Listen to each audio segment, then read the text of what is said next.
একজনের বসার ছিঁড়ি দেখো, দেখেছো? আজকে কিন্তু আমরাও উপোস করেছি, ও উপোস করেছে, দেখো খায়নি কুট্টুস আজকে, বুঝেছো? দেখো কুট্টুস উপোস করেছে, দেখো সাবু মাখা, এটা দইয়ের শরবত, এটা বেলের শরবত। কুট্টুস এখন এগুলো খাবে তো, কুট্টুস যাতে এগুলো না ধরতে পারে তাই জন্য এই টুলটাকে রাখা হয়েছে, বুঝেছো? সব পাঁচিল দিয়ে রেখেছি চারিদিকে। কুট্টুস এখন সাবু মাখা খাবে, বেলের শরবত খাবে, দইয়ের শরবত খাবে, তাই তো? তুমি খাবে তো? হ্যাঁ, আজকে পুজো হয়েছে তো পাপার? হ্যাঁ, আমার পাপা পুজো করেছে।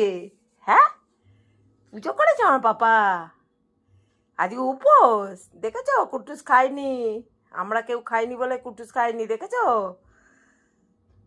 আজ সারাক্ষণ চুপ করে একদম বসেছিল, ভাবলাম বেঁধে রাখতে হবে কিন্তু বেঁধে রাখতে হয়নি, ও চুপচাপ বসেছিল। দেখো কিভাবে বসে আছে, দেখো। খাবে না? খিদে পায়নি? আমার পুজো হয়ে গেল তো।